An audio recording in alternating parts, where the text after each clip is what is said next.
या मैदानातली नाही म्हणत मी, या महाराष्ट्रातली अवधूतची कुस्ती म्हणतो. या शिवमाळीनं या महाराष्ट्राला वेळ लावलंय. गोटीबंद श्रेय एसटीचा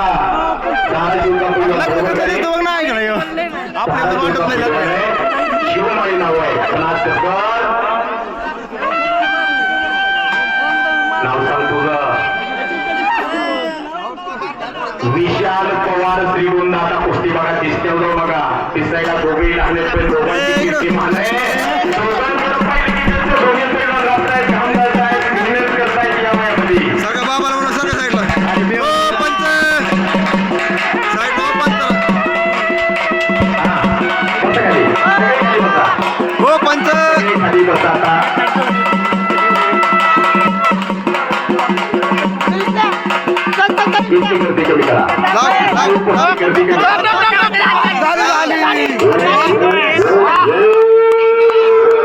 आणि पवार पैलवान, श्रीगोंद्याचा पैलवान शिवमाळ्यावरती विजय प्राप्त करणे एवढं सोपं नाही.